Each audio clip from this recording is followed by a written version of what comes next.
y'all. After a few failed attempts at some permissions today, well, not necessarily failed. A couple of the places I stopped were actually getting ready to have company for their 4th of July celebration, even though it's Sunday. But I gave them a card, and hopefully they'll give me a call back.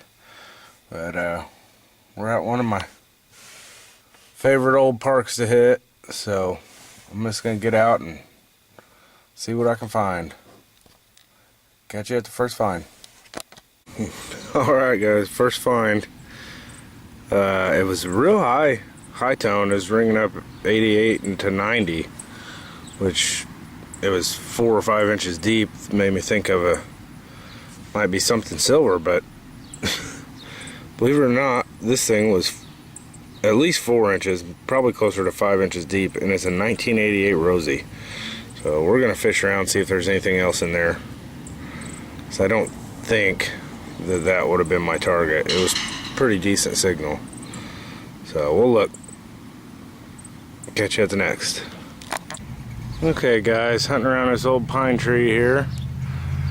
I'm not sure what kind of pine, but I'm not kidding you, I had just scratched the surface. Look what the roots must have pushed up. Nice and complete too. That's a beauty. We'll take a harmonica read. Alright. In that other hole there was a zinc penny, so I'm guessing that's what was giving a funky signal. I don't know. But yeah, we'll take this all day here. Alright, let's see if we can get something else. Alright guys, still around this old tree, not too far from the harmonica reed. I had a crazy signal. There's a bunch of stuff down there, but anyways, I think what it ended up being, not 100% sure, but this old hinge of some sort. It was pretty far down there, so that's kind of interesting, just an old iron hinge. But as I was getting to it, I dug up this old bottle. I don't know if you can read it. I believe it says Hoyt and Company Perfumers, Philadelphia, and it's all misshapen and the top's gone. But what a cool find. I can't wait to get home and check that out. Yeah, sometimes this was obviously not giving a signal. There's nothing in it. It doesn't ring up on the detector, but it's kind of neat. Sometimes you run into this stuff just by happenstance. Alright, let's keep going around this tree. Alright guys, out here in front of this bench, just dug my first wheat, and I don't know if you can see it, but it looks to be 1918. So, not bad. Keep going. Alright guys, pretty cool find here. You don't find this every day in Indiana. Let's get it in the sun. Got a 5 centavos. And I don't know if you can read the date. It's 1928, and it's the República del Ecuador. So, not quite ringing up in the silver range, and it's not quite heavy enough, so I'm wondering if it's some kind of aluminum, because aluminum alloy maybe. Came out of the ground looking pretty decent. I hit it with some water, but I don't know. We'll have to see. I'll check into that when I get home. I just nicked it right there at the bottom, but that's pretty cool. 1928. Alright, see if we can dig something else up. Alright guys, still hadn't closed up the hole, rechecked it. 1944D wheat scent. So came out of the same hole with that Ecuador coin. So that's pretty neat. Alright, carrying on. Oh, bingo baby. This hole just keeps giving it up. Just checking the edges and caught a faint signal on the pinpointer and pulled this baby out. I don't know if you guys can tell what that is yet or not, but it's definitely silver. Flip it over. I haven't done any cleaning on it yet. Got us a barber quarter, so I'm pumped about that. I'm gonna turn the camera off and see if I can get a date, and I'll get right back to you. Alright guys, I hit this with a little water, and as you can see, 1916 barber quarter. Man, I'm pumped about that one. It doesn't look like I hit it anywhere, which is awesome. And that is my one and only barber quarter that I have. So, alright guys, super pumped about that. See if there's anything else left in this hole. Alright, see you in a minute. Alright guys, time for a wrap up. It'll be quick. Show you the sticker board here. We've got new additions, AWR, Rick G's Profit Coins, Uncle and Niece's Coin Roll Hunting, Bill J version 2, Dime Digger, love his sticker. Got some silver giveaway stickers. They have some awesome stickers. Everybody's got awesome stickers. I love it. But, alright, well, let's just get right into it. Okay, here was the bottle.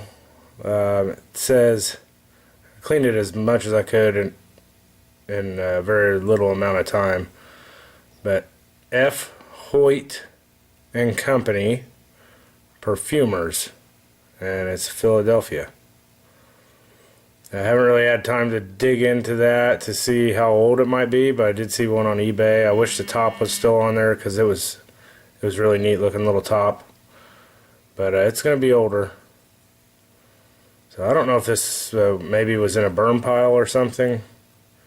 It's kind of, you can tell it's kind of misshapen. Not real far off, but a little bit.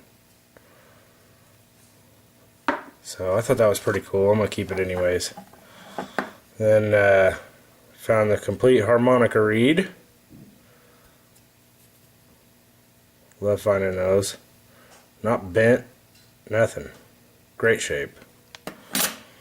Found this little shard. I don't think I filmed it, but must have been some kind of china or something. J and G something from, I'm assuming, England. So I'm going to have to try to do a little bit of research on that and see if I can come up with anything for that too. It's awful thick. I don't know if that would have been a piece of a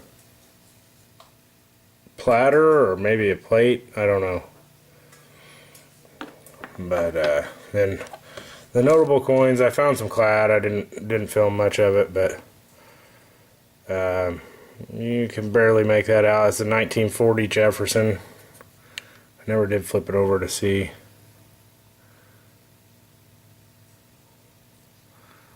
Looks like there is a mint mark. No, there's not. No mint mark on that one. And then, I don't know if you'll be able to pick up the dates on these wheats. That's a 44D. Yeah, there it is. 44D, which 44, there's tons of them. That's the actually the cartridge penny. They used a lot of recycled cartridges from World War II to make the 1944s. And then, oh yeah, that cleaned up alright. You can see that real well. 1918. So that's pretty old wheat.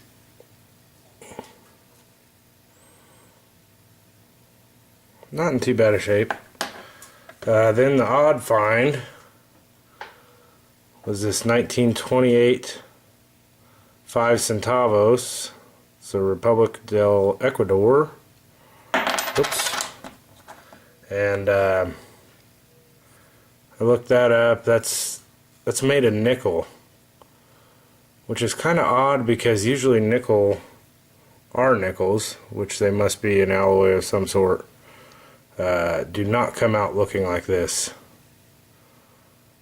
This came out of the ground looking pretty darn good. But it's a neat coin nonetheless. And then the last best find, focus, was a 1916 Barber quarter. Look this up real quick, and if you flip it over, you'll see the mint mark down there. It is a D. I believe 1916 was the last year for them. If I remember right, they were only made in Denver and Philly. And the Denver being the highest mintage, which no surprise there, but it was still only 6.5 million, I believe. And the Philadelphia minted Barber quarters was somewhere around, I think, 1.7. So great find. Only about a little over 8 million of them made that year. So really neat. I believe that's the transition year, if my memory serves me right. First year of the Standing Liberty quarter. So they would have made these part of the year, and that would have been why it was such a lower mintage. But really happy with that, man. Pumped to find a Barber quarter. So that's it, guys. Appreciate you watching, and gonna try to get out there a little more. It was hotter than Hades today, but just haven't had the time this year to do a whole lot of detecting. But man, if that doesn't make you want to get out every day, I don't know what does. So I'm gonna try to get out more and put out some more videos. Well, until the next one, you guys take it easy. Later.